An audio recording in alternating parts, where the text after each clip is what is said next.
Whether you think he is a scammer or a mentor, he is now one of the biggest names in the entrepreneur space. The one, the only. He is an 8-figure e-commerce entrepreneur. Luke Belmar. And a big part of that comes down to his power to create viral content, of spreading wisdom or telling his audience the brutal truth about reality. Most of you guys are operating at a 2 out of 10, and you're expecting a 10 out of 10 life. It's impossible. Aside from that, he is even linking with billionaires and millionaires, frequently putting his reputation in the spotlight.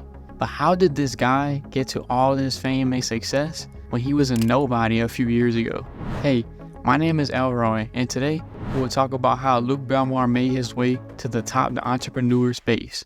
Luke Belmar's journey as an entrepreneur started out like many others. Born and raised in Argentina, Luke lived in a small town with only 17,000 people. He attended school, but always would question the teachers, which led to him failing a few years and attending summer school. But then he would eventually drop out. At around 17, he got in an argument with his parents because he didn't want to live the normal school life. He wanted to be rich and do his own thing. He then saw a way out. He contacted his uncle, who was a pilot, and asked him if he could get a flight to New York. His uncle said yes, so Luke grabbed $200 in a suitcase. He sat in the flight attendant's spot where he said was very awkward, with everyone staring at him. They were all wondering, like, who is this kid and why is he here? But then he finally landed in New York, where he would get jobs working in the kitchen, cleaning toilets, and doing door-to-door sales. After working, he would sleep in his car that his grandmother blessed him with. Later, he would lose his car by drifting and getting into a car accident. Now Luke would have to take public transportation everywhere, which he says was the worst time of his life. He was around the age of 19, 20 at this time, working 3 jobs. First job, he was working at a Spanish restaurant, waiting tables. Second was at a Washington Post as an intern. Third job, he says he was trying to figure out how to make money online. But soon, his life would change after a fellow server at his job introduced him to Bitcoin, which was sitting at $400 at the time. He then started his entrepreneur journey reading books while taking his public transportation back and forth. Luke invested his money into 2 places now, one being Bitcoin and one being ad spend for his e-commerce store. Him and his brother teamed up to run an e-commerce store to help them get to financial freedom. But then the bull run hit, where Luke would 30 times his portfolio, but then he lost it all. But it wasn't over for him yet. Now that we know most of his journey, when did Luke actually start to become known around the world? He mostly started when he linked up with Andrew Tate. People were wondering who Luke was when seeing him around. Little did they know, Luke would drop wisdom every time he talked. Besides, he must have had some type of value, especially being able to hang around Tate. Luke would talk mostly about health throughout the vlog with Tate. He would also link with another popular person named Sneeko, where he would drop more knowledge or a wake-up call to the viewers. Most people look at these guys as the red pill guys. That's the name they gave them, basically referring to the movie The Matrix, where Neo has to choose between the red or the blue pill. All I'm offering is the truth, nothing more. There's obviously a lot of hate on these guys that talk against the average life, which Luke tends to do. He thinks people should try harder and stop making excuses. One of his sayings is, the reason you're where you're at is because this is the life you chose. He thinks we should take responsibility and not blame everything else in life. But Luke's fame wouldn't stop there. He was interviewed by Shopify since he was successful with his ecom business. He even attended a podcast with Mike Thurston, where he gives life advice like he usually does. Luke is definitely a familiar face now because he even attended the Ahmad Mahmoud show multiple times. Ahmad is a podcaster who interviews successful entrepreneurs. These aren't the only things that helped him build an audience. He's even close friends with popular YouTuber Jordan Welch, who is also known for becoming successful off of dropshipping. They made vlogs together and even attended podcasts together to continue to spread the wisdom to their viewers. Now that we see he has a reputation for himself, what did he actually do to get there? He invested most of his money into PancakeSwap. He even has it tattooed on his neck because this made him very wealthy. Aside from him investing early on, he did drop shipping where he made about $16 million. He also reveals a funny strategy that helped him scale his product. After being successful with drop shipping and e-commerce, Luke and his brother would invest the majority of their network into crypto, where they would 40 times their portfolio and cash out. From there, Luke started making content and grinding for the next few years to work on a club to release to the young entrepreneurs.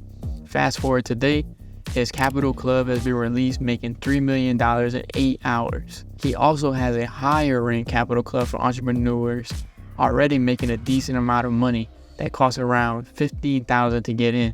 It may be more now, correct me if I'm wrong. But as you can see, Luke definitely knows his way around. He mastered many skills in different areas of life. With Luke being on so many podcasts and showing his journey, he would still receive hate though. I guess they don't like his wisdom. Many people try to say Luke is a scammer, or they're not going to listen to him because of his looks. But what can you do to make these people believe? Most likely nothing. And why would Luke want to waste his time trying to explain himself? These haters don't believe his millionaire journey at all. But little do they know, he documented some of it on Instagram. Even though he did, the hate wouldn't stop there, because there is a guy on Twitter trying to release information on Luke, saying it's time to expose him. The post got removed, but this is what it said. You probably know these guys as Luke and Nate Belmar, but their real names are Lucas and Nathan Diaz. I thought to myself that Luke's story about his life was not adding up, but I will come to that later. Some research has been done and his old Twitter profile has been found. This guy goes on to proceed to say that they lied about their whole story and they actually lived a good life. Now some people have mixed reviews on it, but they still are inspired by Luke. I knew this before, he still is a G and CC is fire in my opinion. He is still more rich and famous than you, so stop the hate, focus on yourself. Even the guy that exposed the content said that Luke's club is good too. Yeah, can confirm CC is fire. It's hard to understand why he would do this if he finds Luke's community is fire. Here were some more responses to the exposing thread. Brother, this was the most useless and retarded exposed thread I've seen in my life. Luke later made a response to these allegations. A few days ago, a Twitter thread was posted about me. I was traveling, just got home. I wanted to address them directly and share my side. Name: the last name Belmar belongs to my father. Ura and Diaz are my last name because of my grandparents. Grandpa Ura left when my dad was 8, so we never used his name. Belmar is our family name. Old Twitter from a decade ago, Lucas Belmar, shows I used the name since forever. He even decided to make a video about the situation and speak about his name more in depth. Many people also thought he faked his journey about working, so he posted old pictures of him being a waitress. So he cleared up the rumors about his name and his reputation pretty quickly. But whether all the allegations are true or not, Luke has built a strong community from nothing. Even if they didn't come exactly from the places he said he did, he still had to put in a lot of work to grow content to his audience. When you look up Luke on YouTube, he has been interviewed by so many people, so he must definitely live up to his name. And that's not all. There are many testimonies from people saying Luke changed their life. When I watched Luke Belmar, I learned an important lesson that changed my mindset forever. Today, we're going to talk about how Luke Belmar's content changed my life. How Luke Belmar actually helped me and changed my life. Seriously. After seeing these videos, it's kind of hard to not like Luke. I mean, these are young men. He is an influencer. Even if he faked his story, these men are finding themselves and becoming better because of him.